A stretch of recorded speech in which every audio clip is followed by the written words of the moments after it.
안녕하십니까. 한겨레 정치 와이파이 성환용 기자입니다. 4월 11일 19대 국회의원 선거가 다가오고 있습니다. 이번 선거는 사상 최초로 복지를 중심으로 놓고 치르는 선거가 될 가능성이 굉장히 높아가고 있습니다. 그래서 오늘은 각 정당에서 어떤 복지 공약을 내걸고 이번 선거에 임하고 있는지 복지를 중심으로 얘기를 나눠보도록 하겠습니다. 오늘도 유영화 씨 출연해 주셨습니다. 감사합니다. 안녕하십니까? 예, 그리고 진보 진영의 국가 재정 전문가죠. 글로벌 정치경제연구소 오건호 연구실장님 나오셨습니다. 예, 안녕하세요. 네, 안녕하십니까? 오건호 실장님에 대해서 좀 소개를 드리는 게 좋을 것 같습니다. 박사님이시죠? 예, 그렇습니다. 예, 박사학위 논문은 어떤 걸 쓰셨습니까? 저는 노동정책을 가지고 있었습니다. 네. 2001년에 맨유노총 정책부장을 하신 걸로 경력이 돼 있던데요. 예. 그 당시에 주로 어떤 일을 하셨습니까? 민주노총 일을 하고 싶었고요. 그래서 자리가 있냐 그랬더니 사회복지 자리가 있다고 글로 올 의향이 있냐 그래서 가겠다 그랬죠. 그래서 공공부문 정책, 사회복지 정책 이걸 담당했습니다. 네. 그리고 2004년도에 민주노동당이죠. 심상정 의원이 국회에 들어감에 따라서 보좌관을 맡아서 하신 걸로 돼 있는데요. 예. 그 당시에는 어떻게 활동을 하셨어요? 그때 이제 지금의 기획재정위원회, 재정경제위원회를 맡으셔가지고 재경이 보좌관을 했습니다. 그래서 덕분에 그때 경제 공부를 좀 했죠. 예, 그리고 2008년도에 사회공공연구소 연구실장을 하셨는데요. 사회공공연구소가 어떤 연구소입니까? 이제 당시 이제 당 활동은 정리하고요. 그래서 이게 대한민국의 공공성을 강화시키기 위해서 무엇을 해야 되느냐 이제 그런 걸 주로 이제 그 연구 과제로 삼고 있는 새로 신규 연구소입니다. 그래서 의료 공공성, 뭐 철도 산업의 공공성 이런 복지나 공공성을 주로 연구하는 단체였습니다. 네, 그리고 2010년도에 건강보험 하나로라는 시민운동을 하신 걸로 되어 있는데요. 예. 건강보험 하나로라는 시민운동이 뭐죠? 이게 약자죠. 모든 병원비를 국민건강보험 하나로. 네, 그걸 줄여서, 네. 사실 더 풀네임은 앞에 민간의료보험 대신입니다. 그래서 저희가 의료비 부담이 큰데 너무 큰 가계비 지출이 민간의료보험에 가고 있는 거 아니냐. 사실 저희가 계산해 보니까 1인당 11,000원, 가구당 3만 원 정도만 우리가 추가 부담하면 평균 금액입니다. 사실상 무상의료가 가능하죠.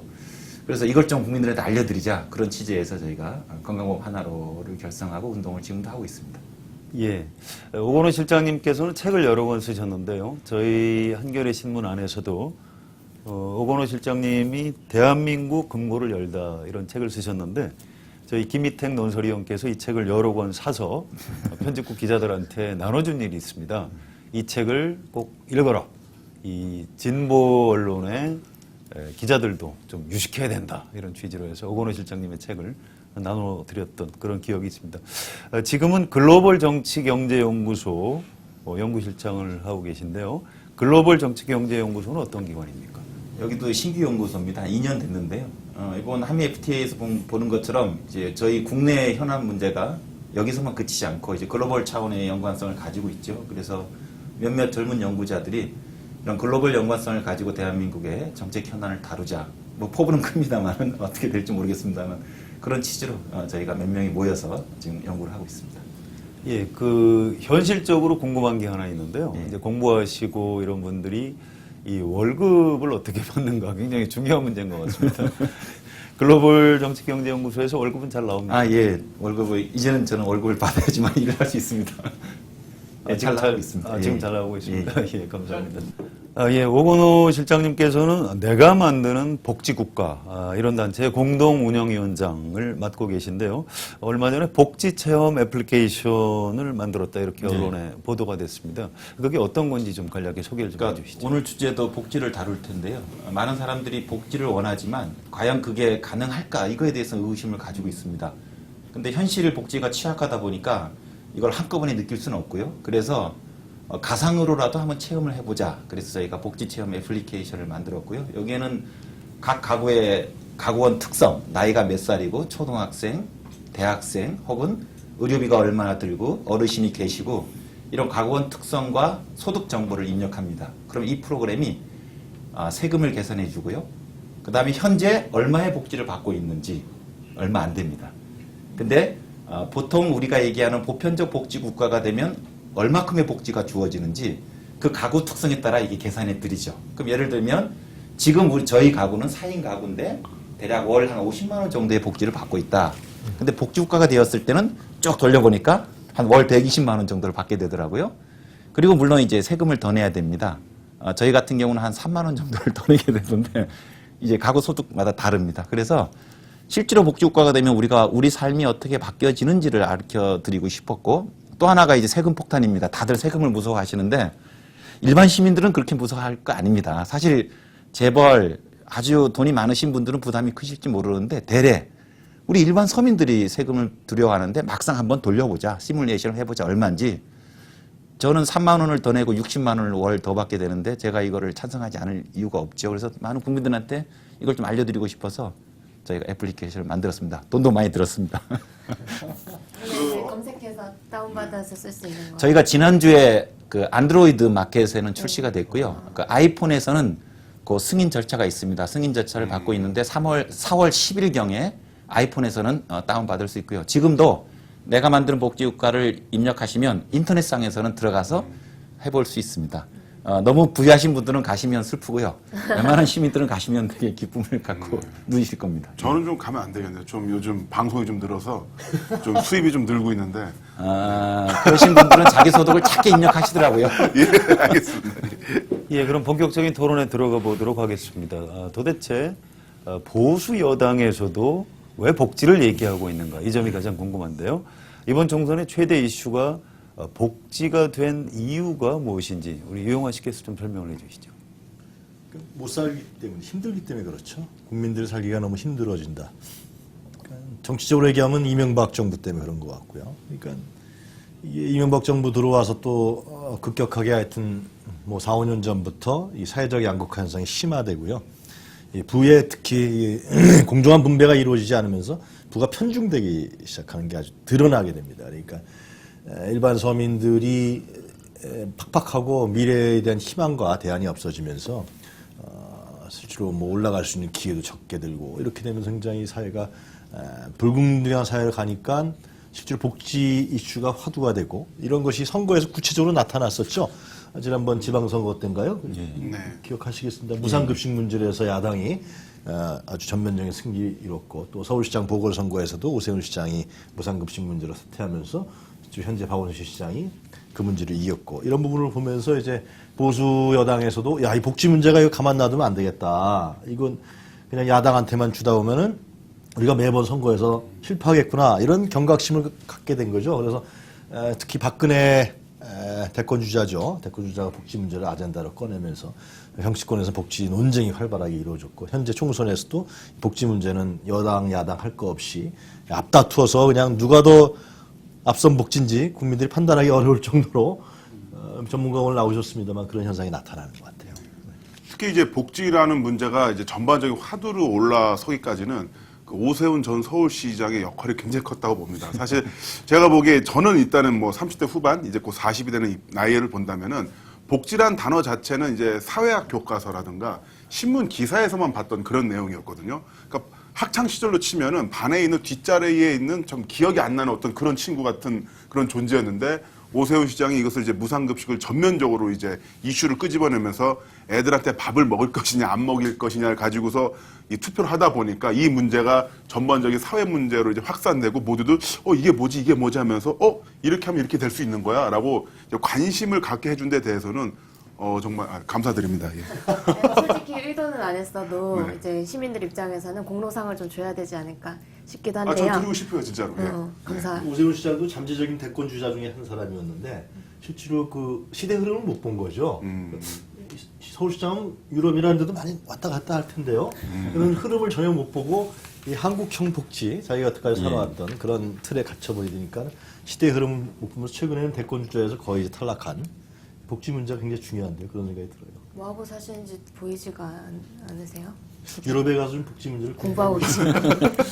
또 그렇고 보면 그 김상곤 교육감 2009년에 이제 보궐선거로 당선되셨던 것 같은데 그분이 당선된 것 자체도 좀 복지 공약이라던가 그런 부분에서 많이 이슈가 됐었던 것 같아요. 그러니까 제가 김상곤 교육감의 무상급식 정책을 보면 한 2, 3년 지났죠. 이렇게 뒤돌아보면 참 아슬아슬한 전환점이 많은 것 같습니다. 물론 아까 오세훈 시장에 이게 탁월한 지원도 있었습니다만은, 그러니까 당시 이제 그 경기도 교육청이 보궐이었어요. 그래서 1년 임기에 그 당선되셨는데, 그 다음 차기 2010년에 그 교육청 행정을 이제 그 예산안이죠. 예산을 제출하시면서 원래 그 경기도 교육감, 김상규 교육감이 이제 무상급식을 공약으로 걸었지만 이 무상급식을 어떤 방향으로 할 것인가 이게 굉장히 큰 논점이었어요. 보통은 당시는 이제 저소득계층 아이들한테만 무상급식을 주어지고 있었기 때문에 이 30%의 아이들한테만, 그럼 보통 우리가 생각할 수 있는 건 이제 4분의 1 정도 아이들한테만 주어지니까 이제 30, 40% 정도를 대상을 확대하자. 보통 우리가 상상할 수 있는 건 그런 방식입니다. 단계별 점진적 방식인데 교육감은 그러지 말고 전면 도입하자. 근데 예산의 제약이 있었어요. 1학년부터 6학년까지 다 줄 수는 없었으니까 그러면 5, 6학년부터 그냥 다 주자. 이렇게 된 겁니다. 그리고 사실 형평성 논란도 있었는데 그때 핵심은 제가 보기에는 결국은 일반 중간계층까지도 복지의 수혜자로 만들어주는 그런 계기를 만들지 않으면 사실 이런 그 선별복지에서 보편복지로 도약할 수 없다는 거죠. 굉장히 저는 정치적 선택이었다고 보는데 저는 그 전략이 아주 그 효과를 발휘한 거죠. 그런 면에서 제가 이제 주로 사회정책을 하지만 정책이 실제로 효과를 내는 데 있어서는 이런 정치적 판단도 되게 중요하다는 걸 무상급식에서 제가 아주 세게 강하게 느끼고 있습니다. 그 당시에 김상곤 교육감께서 어떤 복지에 대해서 뭐 철학을 많이 갖추고 계셨던 분은 아닌 것으로 알고 있는데요. 어떻게 해서 그런 주로 이제 선택을 하게 그 되셨어요? 학교에서 교수님이셨죠. 예. 그래서 저도 뒤늦게 이제 뵐 기회가 있어 여쭙고 말씀을 들으면서 깜짝 놀랐는데 당시 2010년 예산안을 제출할 때 그 참모진에서는 두 가지를 냈답니다. 그러니까 참모진 내에서도 이게 설왕설래가 심해서 판단을 못한 겁니다. 단계별로 하겠습니까? 5, 6학년부터 전면으로 하겠습니까? 전면으로 하자. 이런 방식이 아니고서는 대한민국의 복지 틀을 깰 수 없다는 거죠. 그래서 아까 그 복지라는 사실 이렇게 쉽지 않은 용어를 대중화시킨 게 오세훈 시장의 공로인데 사실 더 많은 게 대중화됐죠. 복지 앞에 보편자가 붙었습니다. 복지는 아까 네. 고등학교 교실에서 얘기하는 거지만 보편복지는 대학 강단에서만 얘기하는 건데 이제는 우리 시민들이 다 보편복지를 얘기하죠. 그러니까 혁혁한 공을 저는 좋은 의미에서의 김상곤 선생님께서 만드셨고 이제 조연을 오세훈 시장이 해주셨죠. 네.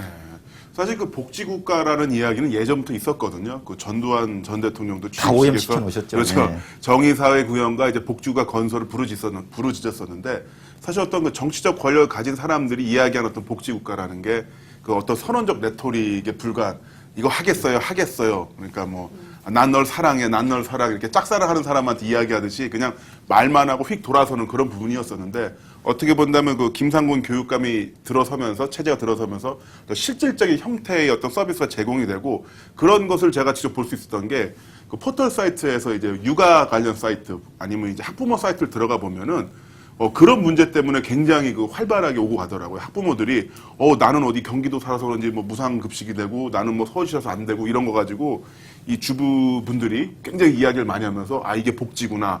그럼 이번에 선거에 난 누굴 찍어야겠네. 이런 식으로 이야기하는 거 보면서 실물로서 이게 딱 내려오니까 그 시민사회에서도 정말 반응을 하는구나.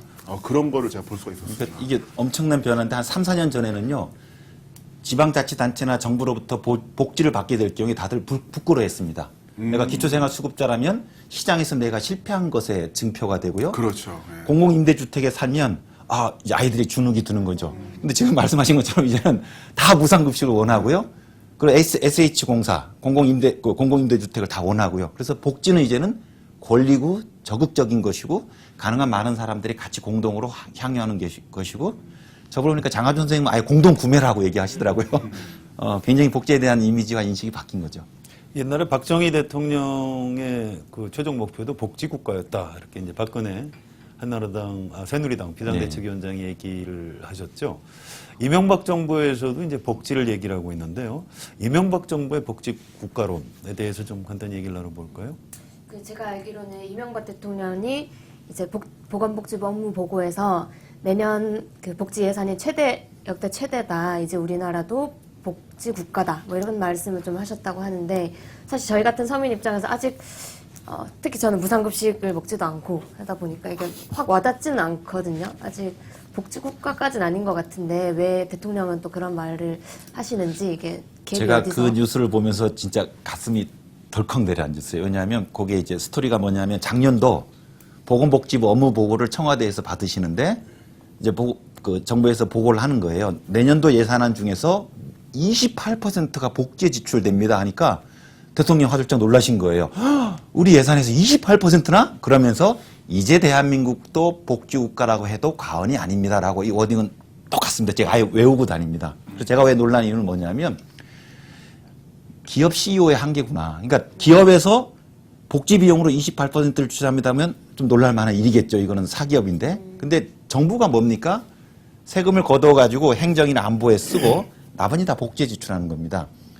다른 OECD 국가들은요, 절반을 복지에 지출해요.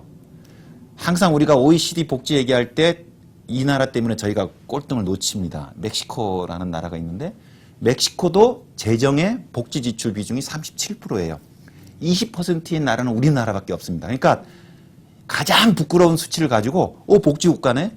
요새 해외 순방을 아주 자주 하시던데 혹시 외국 그 무슨 그 만찬장에서 이 얘기를 했다면 아주 대국민 망신을 살 뻔한 자리입니다. 복지라는 개념을 다르게 생각하는 거죠. 답답합니다, 아주. 박정희, 전두환 얘기하셨는데 이번에 이명박 대통령도 마찬가지로 그러니까 보편적 복지라는 개념이 나오기 전에는 국민이 잘 몰랐죠. 그러니까 내가 왕이 위정자가 시혜적으로 백성들을 잘 통치하기 위해서 복지를 해주는 거죠. 그러니까 국민들은 수혜를 받는 것이다. 그러니까 우리나라가 잘 사는 나라다.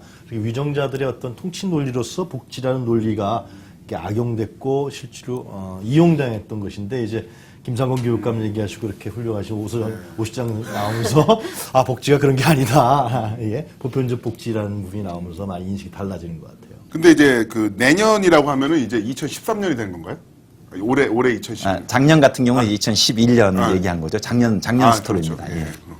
근데 이제 정부에서 또 이야기를 하는 게 그 남유럽 그 경제 위기 같은 경우가 바로 이제 복지 재정의 과다 지출 때문이다. 뭐 이렇게 이야기를 하고 있는데 어떻게 그런 게 실제로도 맞는 부분이 있는 겁니까? 너무 이제 복지에 돈을 많이 써서 경제가 흔들렸고 국가적인 위기가 왔다. 이 말이 맞는 말인지. 이명박 대통령도 그리스 재정 위기를 얘기했었죠. 네. 특히 남유럽의 국가들이 복지 예산을 과도하게 지출하면서 생산성이 저하가 되고 그리고 경쟁력을 저하를 불러켜서 경제가 망해버렸다. 이런 얘기인데 실질적으로 그런데 여러 학자들의 반박이 상당히 있었던 걸로 기억하는데요. 복지 예산을 어떻게 썼냐라는 것이 중요한 것이겠죠. 그러니까 그래서 균형 있게 재분배 차원에서 복지 예산을 썼느냐. 아니면 진짜 공공 부분에 대한 지출 강화로 지금 28%라고 얘기하는데 그런 여러 가지 구성 비율이 있는 걸로 저는 알고 있거든요. 예. 그래서 그런 식으로 공공 부분 지출에 대한 복지 예산을 썼느냐, 아니면 진짜 재분배를 각한 예산을 썼느냐 이런 차이점이 있는 것 같고요. 반면에 북유럽 같은 경우 스웨덴이라든가 핀란드라든가 노르웨이 같은 경우는 복지 예산이 굉장하죠. 그러나 지속적인 경제 성장을 이루고 있고 지금 세계에서 미국의 경제 위기가 왔습니다만 이런 나라들 같은 경우는 상당히 잘 살고 있고요. 국내적으로 소비도 진작되고 있고 그런 걸 비교해서 봤을 때는 남유럽의 예를 든다는 것이 상당히 현실적으로 역사적으로 잘못된 근거다 이렇게 나오는 것 같아요. 예, 오건호 실장님한테 하나 좀 더 여쭤보죠. 지금 이명박 정부에서 재정 건전성 이제 얘기를 많이 하는데요. 그런데 이제 그 세금을 깎지 않았습니까? 부자 감세를 했는데 이 조세 부담률에 대해서 좀 설명을 해주셨으면 좋겠는데 어차피 복지 정책을 계속해서 지속 가능하게 유지하려면 이 결국 그 재정 특히 조세 부담률에 대해서 좀 장기적으로 깊이 있는 안목으로 성찰을 했어야 하는 것 아닌가? 그렇죠. 이런 생각을 하는데 그 부분을 좀. 그러니까 재정 건전성은 세입과 세출의 균형을 맞추는 이야기죠. 그래서 복지를 늘리려면 당연히 세입이 늘어야 되는 것, 즉 조세 부담률이 올려야 되는데 MB 정부에서는 그걸 낮췄습니다. 그러니까 우리가 굉장히 높아서 좀 낮춰야 되는 그런 거라면 또 모르겠지만 우리가 OECD 국가에서 제일 꼴찌예요. 근데 그걸 더 낮췄어요. 그러니까 세입이 주니까 당연히 재정 건전성 문제가 생기죠. 그래서 사실은 이게 적반하장인데 지금 MB 정부가 혹은 기획재정부가 자꾸 재정 건전성을 얘기하는데 그걸 누가 초래했느냐?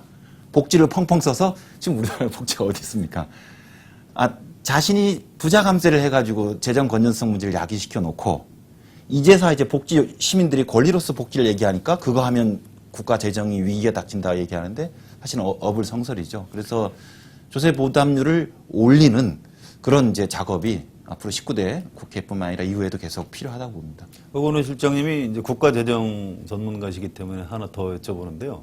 얼마 전에 그 박근혜 위원장한테 줄푸세 공약, 지난 2007년 대선 때 세금은 줄이고 규제는 풀고 법치는 바로 세우고 줄푸세 공약을 이명박 후보의 747하고 합쳐서 줄푸세 747 공약을 네, 만들었던 것 아니냐. 이른바 그 적화 효과, 영어로 뭐 트리클 다운 효과는 잘못된 가설 아니겠느냐. 이렇게 질문을 했더니 그 당시에는 워낙 그 성장 동력이 떨어져 있었기 때문에 좀 세금을 깎아서라도 성장을 시킬 필요가 있었다. 이렇게 설명을 하더라고요. 그런 설명이 좀 맞는 거라고 보십니까? 글쎄, 그 세금을 깎아줘서 그게 다시 이 성장에 도움이 된다는 건 70년대, 80년대 이야기입니다. 이미 민간 자본이 강력하게 자기의 경제적 자원을 가지고 있기 때문에 법인세를 깎아준다고 해서 그걸 투자로 돌리지는 않죠. 오히려 지금 현금이 넘쳐서 고민이신 분들한테 그 돈을 더 주면 뭐합니까? 오히려 금융투기만 더해가지고 서민들의 호주머니에 또 털고 있지 않습니까? 그래서 궁색하시네요. 그때 세금을 줄이자고 강력하게 얘기하셨고요. 지금 다른 쪽 사람한테 자꾸 말 바꾼다고 비판하지 마시고 지금 세금이 굉장히 국가 재정에 중요한 것이기 때문에 지금도 그렇게 주장하셔야 되는데 그때하고 지금하고 달랐다. 그렇게 원칙과 말을 중요하시는 분이 왜? 경제 성장이 중요한 시기였고 지금은 경제 성장이 그렇게 중요한 시기가 아니다. 이렇게 어느 그 의원이 새누리당 의원이 얘기하는 제가 사실 들었어요. 경제 성장이 중요하지 않은 시기가 어디 있겠습니까? 그래서 그거는 너무 좀 궤변이라는 생각이 드네요. 그 이제 흔히들 이야기하는 게 부자들이 돈을 써야만 부자들이 돈을 벌어서 돈을 써야만 이제 그 밑에 단계에서 소비를 할 수 있는 돈을 생산하는 사람들 돈을 벌 수 있다고 이야기를 하는데 요즘 이제 그게 달라진 것 같아요. 예를 들어서 아주 돈을 많이 버는 분들은 결코 동네 시장에 갈 일이 없거든요. 백화점 상품관에 가시고 구찌 프라다 가방을 사니까 그런 분들이 사실 이 동네 매장에서 돈을 쓸 일 자체가 없으니까 흔히들 이제 뭐 낙수 효과라고 해서 접시가 이렇게 여러 개 있어서 위에 접시부터 물이 채워지면서 밑에 것도 채워진다고 하는데 요즘은 맨 위에 접시가 이만큼 큰 것 같아요. 물이 떨어지면 위에서 다 들어 마시고 그게 이제 밑으로 안 떨어지죠. 이명박 정부의 경제 정책이었죠. 대기업, 특권층한테 감세도 해주고 잘 살게 해주면은 그 사람들이 이렇게 풀어줄 것이라는데 국내에서 안 풀고 딴 데 가서 풀거나 장롱에 숨겨놓거나 하여튼간에 그 경제 효과는 나타나지 않은 것이죠. 워낙 소비를 충분히 하고 계시기 때문에 그분들한테 현금을 더 드려도 더 소비하지 않고요. 뭘 하느냐? 투기를 합니다. 그래서 사실 이 경제를 더 망치고 놀고 있는 거죠. 그래서 단순하게 낙수 효과가 났다는 게 아니라 오히려 역의 작용을 난 거죠. 경제 불안전성을 더 투기를 한 거죠. 그 이명박 정부는 당시에 그런 생각이 없었나요? 왜 그렇게 했던 거죠? 아니 뭐 친하신 분들이 다 그 금융권에 계신 분들이 그 과정에서 돈을 벌고 있는데 저는 사실 내통이라고 봅니다. 아주 그 공적인 성격을 가지고 있는 권력이나 정책을 수단으로 해서 그들의 이익을 추구한 것이기 때문에 저는 한 시민의 입장은 사실 용납하기 그냥 어렵습니다. 그러니까 지금 저도 살기 어려운데요. 뭐 제가 게으르 닭이 있는지 없는지 모르겠습니다만 더 큰 요인은 바로 그러한 분들이 권력을 남용하고 공공재를 그렇게 사유하다 보니까 이렇게 된 거죠. 4대강 주변의 땅을 다 이명박 일가가 있다. 이게 루머인지 진짜인지 모르는데 그런 거랑 비슷한 거 아니에요? 그러면? 그까지는 확인을 안 해봤습니다만은 뭔지 진짜인지 몰라요? 확인해 보면 될 거 아니에요. 진짜 그런 얘기를 많이 들어가지고. 예, 복지 얘기 좀 더 할까요? 복지 얘기만 하면 이제 보수 언론, 보수 논객들도 이제 여당 또 정부에서도 포퓰리스트입니다. 이런 얘기를 많이 합니다. 그런데 이제 정부에서도 이제 주로 야당의 그 복지 정책에 대해서 뭐 공약을 좀 검증한다고 할까요? 이렇게 해서 뭐 태스크포스를 만들었고요. 5년간 한 340조 원이 들어간다. 이건 좀 걱정스럽다. 이제 이런 식으로 정당에서 얘기하는 복지 공약에 대해서 좀 제동을 거는 이런 현상이 나타나고 있습니다. 이런 부분은 어떻게 보십니까, 실장님? 제가 말씀드릴까요? 예. 그러니까 여러 가지 측면에서 볼 수 있는데 저는 기획재정부가 반드시 나쁘다고 보지만은 않아요. 그러니까 선거 시절에 행정 권력이 지나치게 강한 의견을 제출하다 보니까 유권자들이 자기의 의견을 아주 그 객관적으로 균형 있게 선택하는 데 있어서 이게 그 장애 요인이 될 수 있죠. 그런 면에서 선거 공간에서 기획재정부가 너무 나서는 건 저는 적절치 않다고 봅니다. 그래서 과정상의 문제는 있는데 사실 우리나라 정치 세력들이 워낙 공약하고 재원 방안하고 괴리가 크다 보니까 정복지를 주창하려면 재원 방안을 마련해야 된다라는 것이기 때문에 저는 일반 시민들이 갖고 있는 일반적인 정서를 반영한 측면도 저는 있다고 봅니다. 그런 면에서 근데 그렇다면 이제 기획재정부가 제기한 얘기가 맞냐? 저는 그들도 말할 자격이 없다고 보는데 아까 5년 동안 350조, 60조 네. 말씀하셨는데 네. 좀 많이 잡아도 5년 동안 한 250조 정도 됩니다. 계산해 계산해 보면 그러니까 연 한 50조 원 정도 되는데요.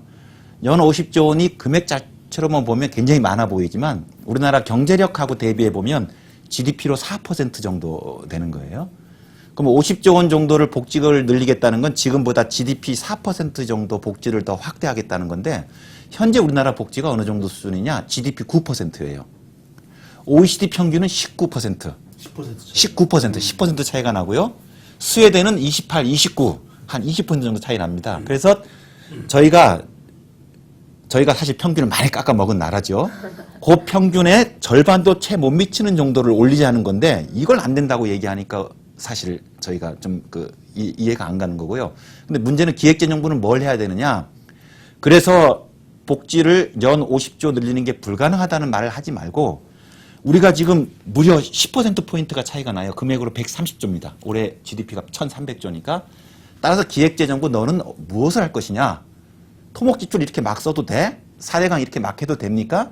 따라서 재정 지출을 어떻게 절감할 것인가. 지금 국민들이 50조 원의 복지 재정이 필요하니까 한 30조 원 정도는 기획재정부가 마련하겠습니다. 예산 총괄 부처니까. 나머지 30조는 국민들이 사회적 합의를 거쳐서 세금을 어떻게 해보십시오. 이런 얘기를 하면 박수를 치죠. 근데 세금 다 깎아놓고 4대강으로 토목지출 막 쓰고 나서 다시 복지를 늘린다 그러니까 재정 건전성 때문에 안 돼. 이거 아주 놀부심부 아닙니까? 예, 그럼 이제부터는 각 정당의 복지 공약에 대해서 살펴보도록 하겠습니다. 먼저 새누리당을 살펴보도록 하죠. 큰 변화가 좀 있었죠? 이용화 씨 어떻게 보셨습니까? 네, 굉장히 행복한 복지국가 건설이다. 맞춤형 복지, 이 맞춤형 복지는 이제 박근혜 비대위원장의 어떤 그런 거였는데요. 맞춤형 복지를 하겠다 건데요. 그래서 근데 이제 구체적으로 우리가 살펴보겠습니다만 약간 좀 충분한 해명이 있어야 되는 게 아니지 않냐. 한 4년 전에 총선 공약과는 한 180도 바뀐 것이기 때문에 당시에는 성장인데 이렇게 얘기 들어보니까는 자료집에 그 총선 공약집 자료집 절반 이상이 복지로 채워져 있다 그래요. 그래서 구체적으로 살펴보면 더 나오겠습니다만은 과연 이렇게 왜 바뀌게 된 이유가 무엇인지 이런 건 적절하게 해명이 있었어야 되지 않느냐 새누리당에서 그런 생각이 듭니다. 예, 그 내용에 대해서는 김남문 씨가 좀 설명을 해주실까요? 예, 그렇습니다. 새누리당의 당론은 그 생애 단계별로 필요한 것을 지원하자는 그 평생 맞춤형 복지입니다.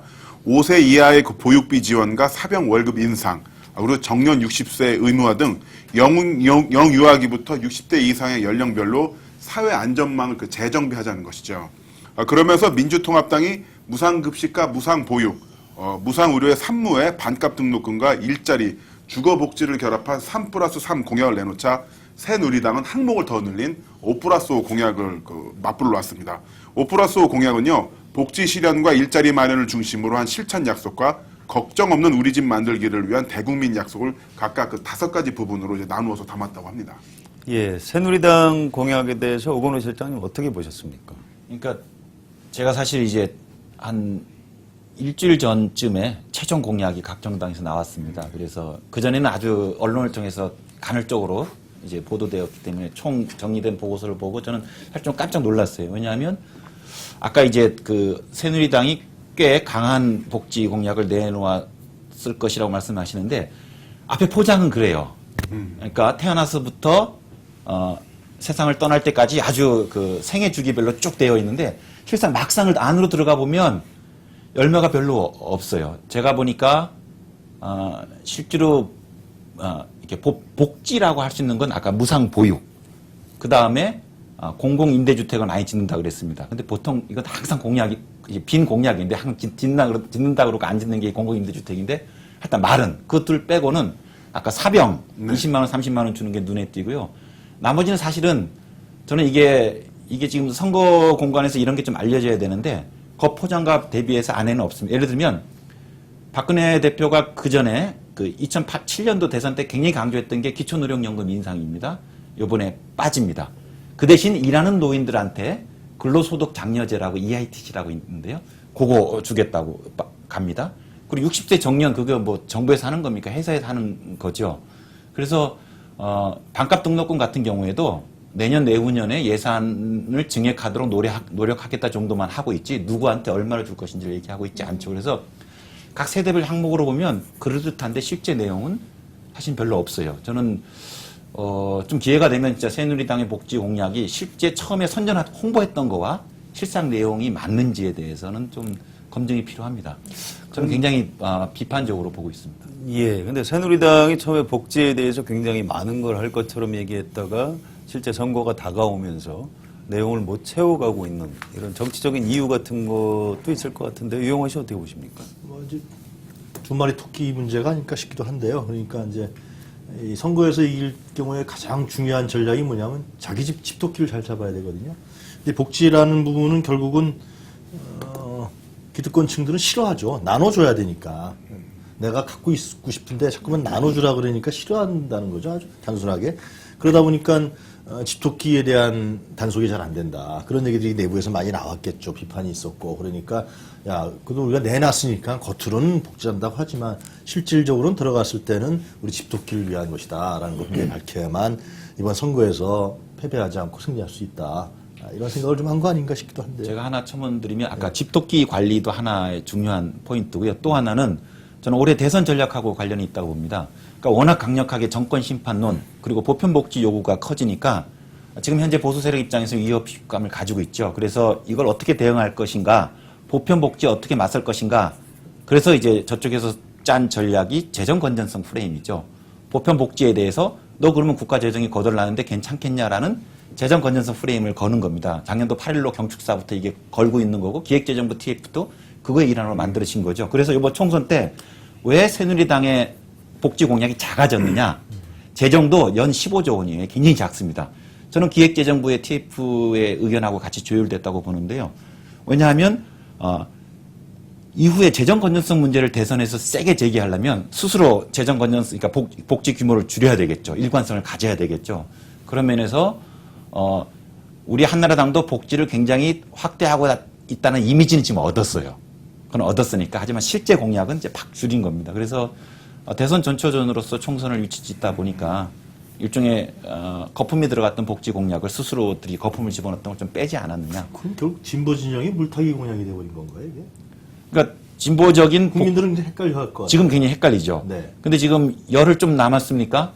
사실 이런 것들이 검증돼야 되는데 국민들은 새누리, 민주당, 뭐 진보 정당들이 다 복지가 비슷한 사실 이렇게 알고 이제 그 투표하러 가실 수가 있는데 막상 이 내용을 까보면 그 연 15조 원의 복지 확대라고 스스로 공약에 밝히고 있습니다. 저는 이런 사실들이 뭐 이 자리뿐만 아니라 많이 알려져야 된다고 봐요. 예. 사실 또 뻥을 친 거죠.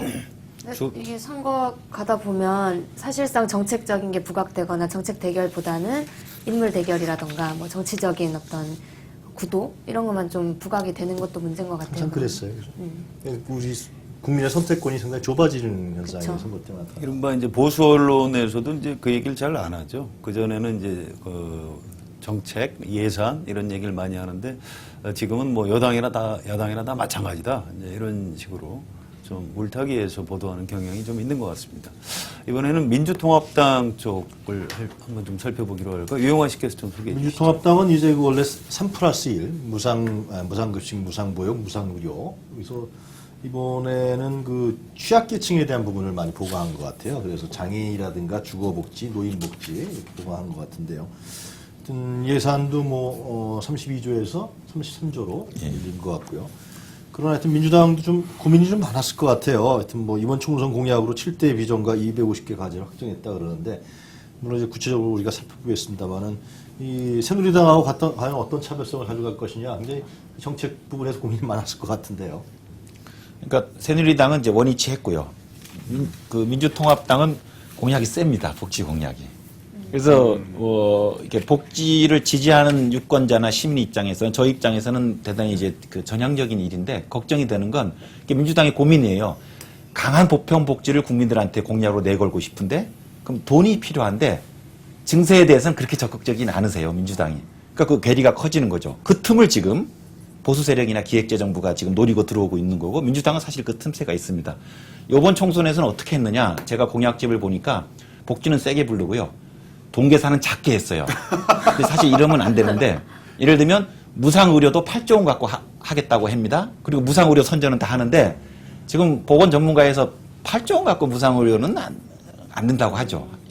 훨씬 넘어야 되는데 기초노령연금도 2배 드리겠다고 해요. 2배 드리고 그 지급 대상도 지금 전체 노인의 70%만 주고 있는데 더 늘린다고 합니다. 더 많은 노인한테 지금보다 2배를 드린다고 하면 제가 이쪽 전문가입니다. 5조 원 정도의 소요 재정이 필요한데 3조 원으로 계산해요. 그러니까 뭐 지방 재정 그 매칭 펀드 빼고요.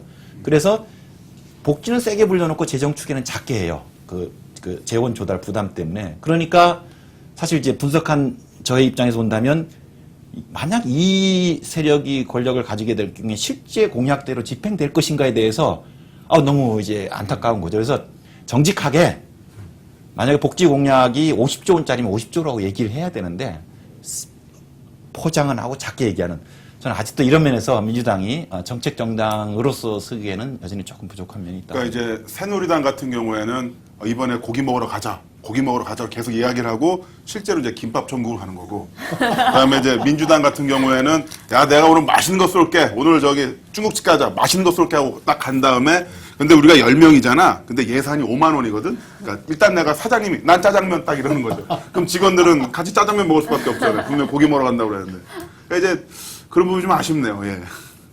예, 그러면 통합진보당은 어떤지 좀 살펴볼까요? 이은희 씨가 좀 조달하셨죠? 네, 그 통합진보당 같은 경우는 예전에 민주노동당 때부터 이제 무상의료라던가 교육, 보육 이런 부분을 계속 주창해왔던 당으로 좀 알고 있어서 그래도 좀 내용성이 있지 않을까 싶은데요. 일단은 통합진보당 복지만으로는 양극화 문제가 해결되기 어렵다.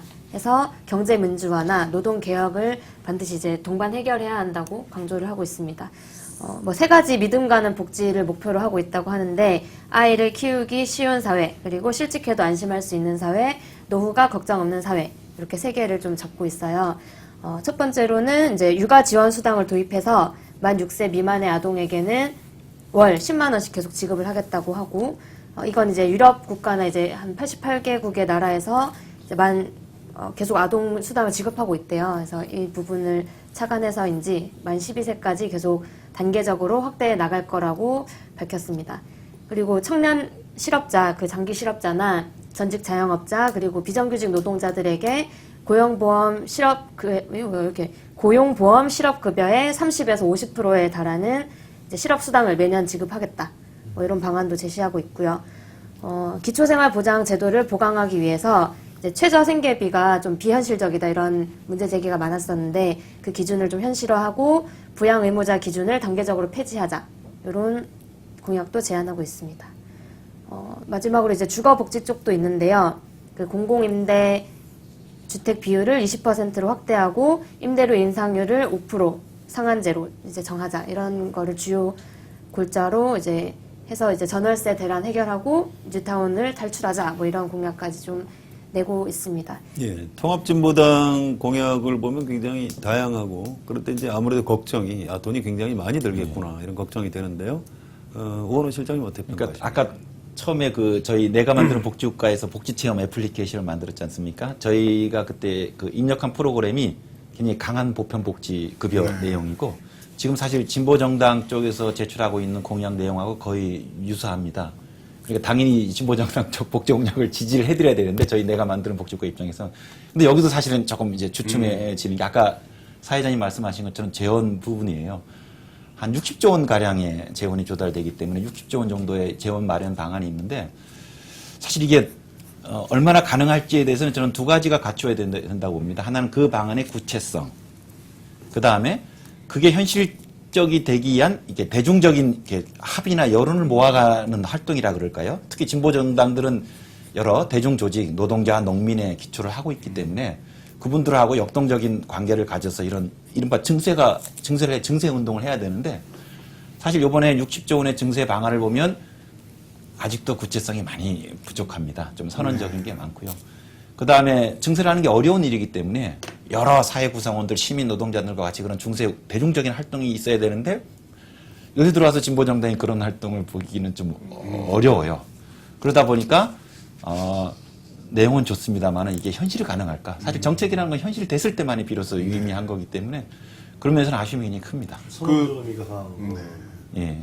그 이제 새누리당이 제가 아까 이제 김밥 천국이고 민주당이 짜장면집이라고 얘기를 했었는데 그럼 이제 진보정당 쪽에 또 공약을 보면은 이제 친구가 밥 먹자고서 나갔는데 갑자기 뷔페집을 데려가는 거예요. 아주 비싼. 밥을 먹는 건 좋은 건데 이거 돈을 누가 내는 거지? 네, 먹고 있는데 돈 얘기는 안 해. 이거 나는 돈을 2만 원밖에 없는데 아무리 봐도 호텔 뷔페에서 7만 원 할 것 같아요. 근데 네가 낼 건지 내가 낼 건지 이야기를 안 하는 거예요. 새누리당이 전화해서 너한테 내라 그럼. 그럴 수도 있겠죠. 궁금한 그런 게- 부분이 좀 있는 것 같아요. 궁금한 게 있는데 이 복지만으로는 안 되니까 경제 민주화나 뭐 개혁 이런 부분을 좀 주창하고 있는데 구체적으로 좀 어떤 내용인지 그러니까 궁금해요. 진보당이 얘기하고 있는 게 이제 또 이제 강조하는 게 그건 되게 중요하죠. 왜냐하면 사실 이제 아까 남유럽과 그 남유럽의 재정 있기를 얘기했는데 복지국가가 한 번만 되는 게 아니고 우리나 우리 자식 세대들까지 지속 가능해야 되는 거 아닙니까? 따라서 복지국가 핵심은 지속 가능성입니다. 근데 지속 가능하려면 일단 지금처럼 우리나라 복지 인프라가 대부분 민간에서 주어집니다. 보육료 지원을 할 뿐 민간 보육시설에서 그 돈을 가져가고요. 무상의료로 건보공단이 지출할 뿐 그게 다 90%가 다 민간 의료 의사 선생님들이 가져가시고 요양 서비스도 그렇고 주거도 다 저희가 직접 전세를 사지 않습니까? 들어가기 때문에 그런 면에서 복지가 효율적으로 관리되기 위해서는 공공 영역에서 제공돼야 되는데 우리는 너무 시장 영역으로 가고 있어요. 그래서 지금 진보정당에서는 복지 재정도 중요하지만 복지 공급 인프라를 공공화해야 되는 것, 국공립 보육시설을 늘리고 이런 것들을 굉장히 강조하고요. 또 하나는 모든 사회 구성원들한테 다 복지를 주기는 어렵죠. 그러니까 상당 부분은 스스로 이제 노동시장 내에서 해결이 돼야 됩니다. 그러니까 괜찮은 일자리 확보가 복지 지속 가능성이 되게 중요해요. 그래서 특히 이제 진보정당에서 강조하고 있는 비정규직 문제 해결 이런 것들이 사실은 복지 문제가 떨어진 게 아니고 동전의 양면입니다. 그래서 진보정당에서는 복지 재정뿐만이 아니라 복지 공급 인프라, 그다음에 괜찮은 일자리 이런 것들을 종합적으로 접근하고 있고 이거는 굉장히 맞는 방향이죠. 근데 이제 다 공약들은 다 좋은데 이전에 그 18대 총선 공약 이행 결과를 보면은 사실 그 30% 정도만 지켰고 70%는 그야말로 이제 안 지켜졌거든요. 근데 이거를 일반적인 우리가 그 제품 서비스 퀄리티나 이거 기준으로 한다면은 30% 그러니까 70%가 불량이라는 소리예요. 그러면 이거는 음식 파는 가게, 음식 파는 음식점 망하는 거고 휴대폰이라든가 전자제품, 자동차 파는 회사라면 이거는 완전 박살나는 거거든요. 근데 그 정도로 이제 계속 공약을 쏟아내고 있는데 유권자들은 이 공약이 정말로 이제 될까 안 될까를 좀 봐야 될 것 같은데 어떻게 판별해야만 될까요? 그러니까 사실 이제 워낙 지금 현 정권이 부실하다 보니까 지금 정권 심판론이 시민들이 이제 제기하고 있지 않습니까? 그래서 여기는 심판을 해야 될 것 같고요.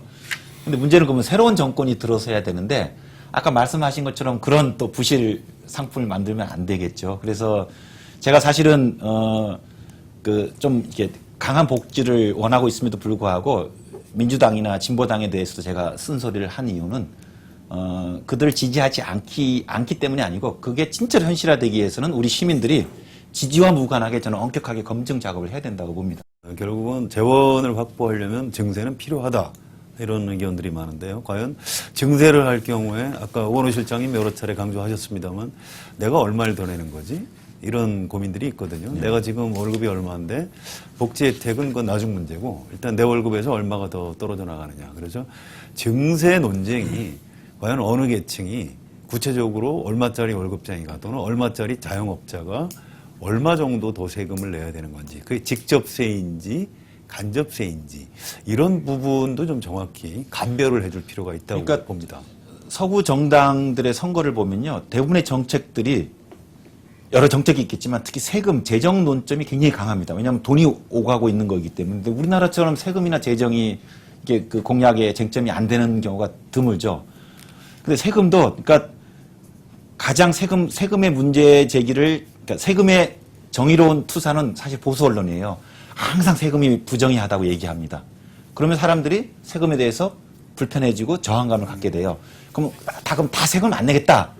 다 세금 안 내겠다고 사람들이 생각을 가질 때 누가 가장 큰 혜택을 보겠습니까? 세금을 많이 내야 될 사람들이죠. 그래서 사실은 이 세금 저항이나 세금 폭탄 담론의 효과는 대개 저는 보수적 효과를 낳고 있고 그 상위 계층들이 효과를 보고 있죠. 그래서 저는 적나라하게 그냥 드러내자 있는 세금을. 저희 애플리케이션도 그겁니다. 저희 많은 일반 노동자들도 심지어는 비정규직 노동자들도 자기가 세금을 많이 내고 있다고 생각해요. 제 예를 들죠. 저는 월급 명세서에 2만 원씩 월 한 2, 3만 원씩 나갑니다. 그러면 12개월이니까 최종 제가 낸 세금이 24만 원이 되겠죠. 그래서 매월 월급 명세서를 볼 때마다 제가 부글부글 끓습니다. 나라가 나한테 해준 게 뭐 있다고 이렇게 이걸 떼가. 그런데 아직 안 나왔는데 3월 말 정도 되면 연말 정산이 나와서 제가 한 20만 원 정도를 돌려받을 것 같아요. 애가 있고 해서. 그러면 국세청 입장에서 오건호한테 받은 세금은 월 2만 원씩 뗐다가 15만 원이나 20만 원을 돌려줘요. 즉 오건호는 1년 동안 근로소득세를 얼마 냈느냐? 10만 원 이하입니다. 1년에 월 10,000원입니다. 근데 많은 분들이 세금을 내고 있다. 연봉 5천만 원 이하 자들은요. 실제로 월 세금 내는 게 2, 3만 원밖에 되지 않고 연봉 3천만 원 이하자이면서 3인이나 4인 가구 같은 경우에는 연말 정산으로 돌려받고 있기 때문에 사실상 세금을 내지 않습니다. 그래서 근로소득자 중에 40%가 우리나라가 면세자예요. 그러니까 이런 지금의 직접세 세금 구조를 저는 제대로 지금 한겨레 신문에서 알려줬으면 좋겠는데 그러면 많은 시민들이 세금에 대해서 부담을 가지실 이유가 없어요. 근데 자꾸 이거를 세금 폭탄으로 저쪽에서 포장하는데 그래서 세금에 대한 정직한 정책적인 토론이 이루어지면 저는 국민들이 갖고 있는 세금 저항이 상당히 누그러지지 않을까 그런 기대를 가지고 있습니다. 예, 선거에서 사실은 복지 정책이나 세금 이제 이런 걸 가지고 쟁점 토론도 해야 되고 또 실제 투표할 때 유권자들도 이제 그걸 기준으로 해야 되는 게 정상인데 우리나라는 아직은 지역이라든가 뭐 종교 자기가 가진 종교가 이제 어느 후보하고 같다든가 또는 이제 세대에 따라서 이렇게 투표가 이루어지는 아직은 그 계급 투표, 계층 투표가 아직은 좀 이루어지지 않고 있는 것 같습니다. 자, 이번에는 이 복지 정책과 관련해서 어떤 정치적인 포인트들을 한두 개 좀 짚어보도록 하겠습니다. 이용화 씨한테 질문을 좀 드릴게요.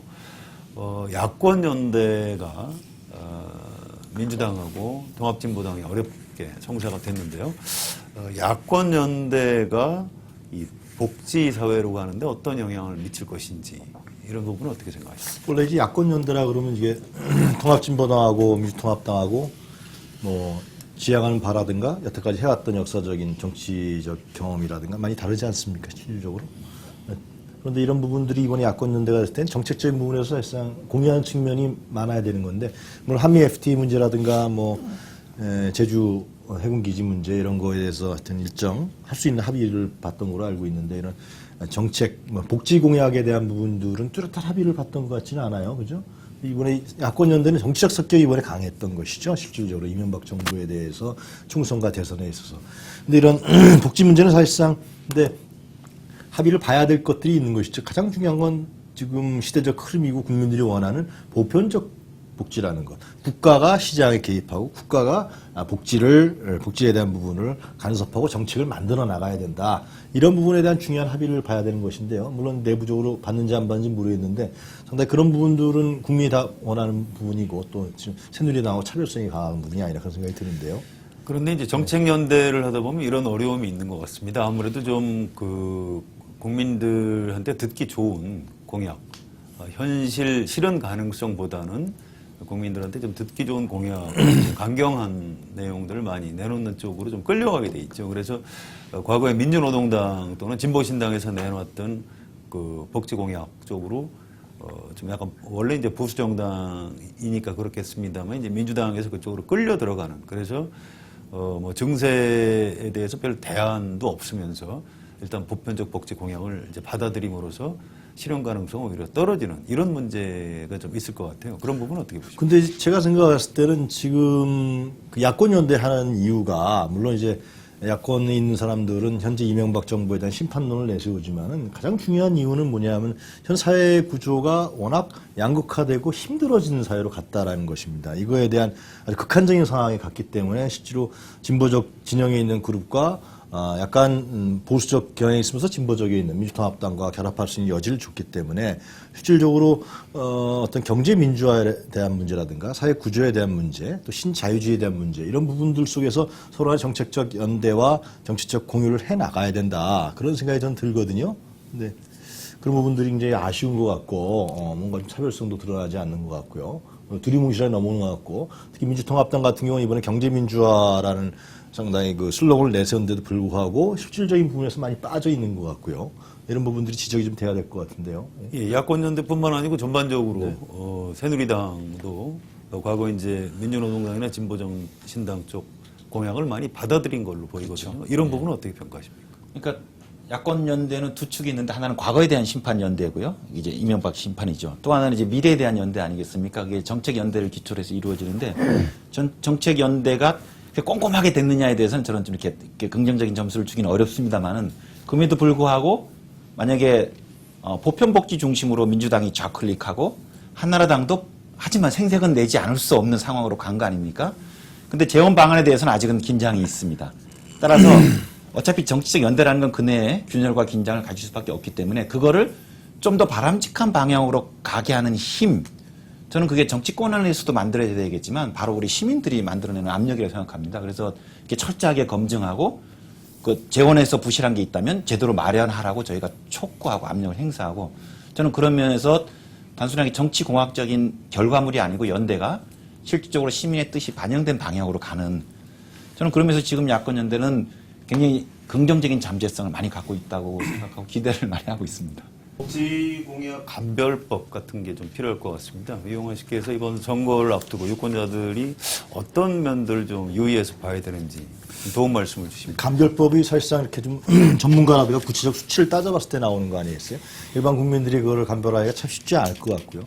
근데 문제는 이제 제가 좀 들어가는 말씀으로 말씀드리고 싶은 거는 우리나라가 건강보험보장성도 잘 돼 있고요. 그리고 기초생활보장법도 DJ 정부, 참여정부 됐는데 그런데도 불구하고 사회적 양극화 현상은 심화되고 실제로 과연 복지 정책만으로만 이것이 해결될 수 있냐라는 것은 아니라고 생각하는 거죠. 보편적 복지도 그런 개념은 아닌 걸로 제가 알고 있고요, 결국은.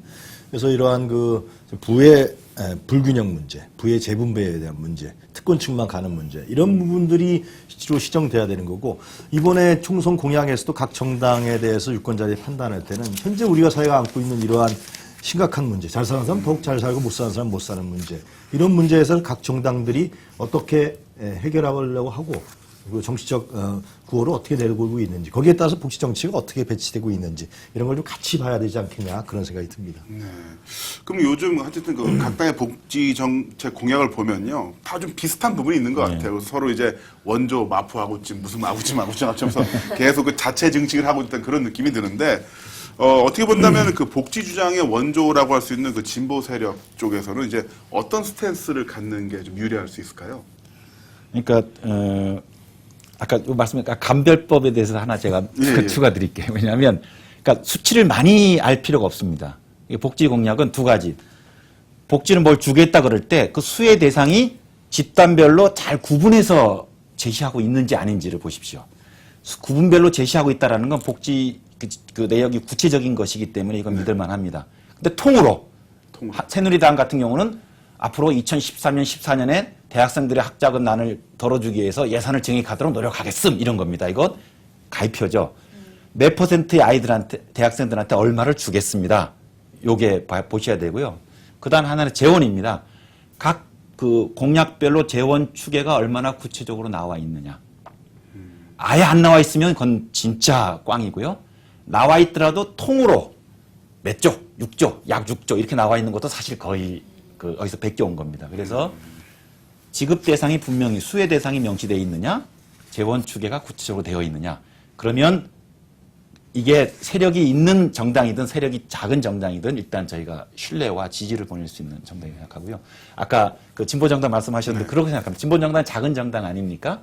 저는 그런 면에서 이 정당이 집권할 거에 대해서 많은 사람들이 그렇게 강한 믿음을 갖고 있지 못해요. 그러면 작은 정당임에서도 불구하고 잠재적인 도약의 발판을 삼는 건 뭐냐? 아까 했던 그 공약의 신뢰성이라고 생각합니다. 그래서 아까 그 복지수혜 대상에 대해서도 보다 꼼꼼히 구체적으로 국민들한테 제시하고 재원 축에도 금액이 크죠. 하지만 이런 방안으로 국민들이 도와만 주시면 하겠습니다라고 꼼꼼히 제출하시면 저는 지금 당장은 아니더라도 조금만 긴 호흡으로 오면 국민들의 지지가 모일 거라고 봅니다. 그래서 진보 정당만이라도 복지의 원조당 아닙니까?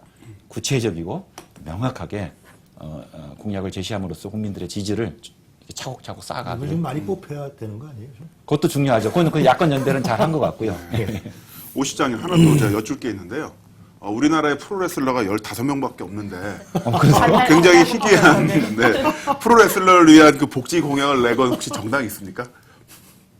15명밖에 없대요. 15명밖에 없어요. 반달곰보다 희귀한데 없군요. 알겠습니다. 그냥 열심히 하겠습니다. 더 많은 제가 뭡니까 그 승가대학에 한번 복지 강의를 간 적이 있어요. 그분이 어머 스님들한테 무슨 복지가? 제가 깜짝 놀랐습니다. 스님들이 완전히 복지의 사각지대에 계세요. 요새 종교인들 과세 문제가 불거져 있는데 그거는 진짜 탑 클래스에 있는 종교인들이고요. 벤틀리 타는 목사님. 네. 이게 그러니까 사실 우리 프로 레슬러뿐만 아니라 복지의 사각지대에 계시면 너무 많아요, 사실. 사각지대에 있습니다. 같이 연대하셔가지고 알겠습니다. 스님, 레슬러. 프로 레슬러 등등 예술. 연대해서 네, 예술인, 예술. 알겠습니다. 문화인 네. 같이 제시하십시오. 알겠습니다. 일단은 제가 스님들이랑 연대를 하도록 하겠습니다. 헤어스타일도 비슷하니까. 땡중에 가까운 네. 연대하실 분이 많으실 것 네, 같아요. 알겠습니다. 찾아보겠습니다. 감사합니다. 그럼 이제 토론을 마무리하는 걸로 하겠습니다. 선거도 중요하지만 장기적으로 우리나라가 좀 잘 살 수 있는, 골고루 잘 살 수 있는 복지국가, 복지사회가 어떻게 되어 가느냐. 장기적으로 이 문제도 참 중요한 것 같습니다. 오늘 출연해 주신 오건호 실장님, 우리나라가 복지사회로 가기 위해서 앞으로 어떤 장애물들을 넘어야 할지 좀 뭐 포괄적인 질문인지 모르겠습니다만 좀 정리를 해 주시죠. 저는 이번 선거를 보면서 굉장히 기대가 컸어요. 연초에 보편복지가 부상하고 또 각 정당들에서 재벌개혁, 경제민주화를 얘기해서 야 됐구나 생각했습니다. 왜냐하면 경제민주화하고 복지국가를 사실은 이제 분리돼서 보통을 얘기하시고 제가 복지를 얘기하니까 왜 경제민주화를 얘기하지 않니 이렇게 타박하시는 분도 있는데 그렇지 않습니다. 이거는 동전의 양면입니다. 아까 말씀하신 것처럼 경제민주화가 돼서 시장에서의 부가 골고루 가지 않은 곳에서는 사실은 복지국가도 만들어지기 어렵습니다. 그래서 남미나 동아시아 국가에서 복지가 만들어지지 않는 이유도 경제민주화가 부족하기 때문이고 스웨덴에서 복지국가가 지속 가능한 이유도 그만큼 시장에서의 민주화가 같이 되었기 때문이죠. 그래서 요 경제민주화와 복지국가가 한 짝으로 가는 저는 이제 그런 앞으로 사회 정책이나 그리고 또 앞으로 국가 권력을 쥔 세력들도 그 두 개의 축을 같이 굴려야 된다고 생각합니다. 국민들도 그 두 축을 계속 주목해서 봐야 되고요. 예, 같은 질문을 우리 이용환 씨한테 좀 드리고 싶습니다. 그러니까 이 진정성이 문제가 되는 것이겠죠. 지금 3당의 복지 공약을 우리가 분석을 해봤습니다만은 한 당은 좀 선언적인 의미, 진보정당 같은 경우는 그리고 민주통합당 같은 경우는 상당히 하고 싶은 부풀리기 있어. 그리고 한나라당은 하려고 했는데 좀 쪼그라드는 이런 걸 봤을 때는 실제로 일반 국민들이 이 진정성에 대해서 의심할 수밖에 없고 복지라는 것이 내 개인의 삶의 질에 대한 문제, 내가 어떻게 살 것이냐, 내 미래에 대한 문제, 내 자식에 대한 문제, 노후에 대한 문제 모든 게 포괄하는 것인데요. 그러기 위해서는 이 정치권에게만 실제로 아까 말씀을 지적을 하셨으면 정치권에게만 이거 문제를 맡겨놓기에는 우리가 어떻게 보면 속을 수도 있고요. 좀 사기당할 수도 있다. 그런 문제가 들기 때문에 시민들이 이런 문제에 대해서 어떻게 조직화하고 이런 목소리를 낼 것이냐. 그런 것에 대한 네트워크를 어떻게 구성할 것이냐. 이런 시대가 빨리 좀 땡겨졌으면 좋겠다. 그런 생각합니다. 예, 복지는 내용도 중요하지만 누가 얼마나 의지를 가지고 추진하느냐.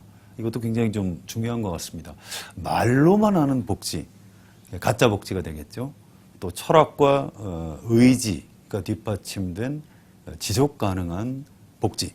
자, 어느 쪽을 선택할 것인지 이번 선거에서 유권자들이 좀 잘 분별을 해야 될 것 같습니다. 오늘 자리 함께 해주신 오건호 실장님 그리고 이용화 씨 감사합니다.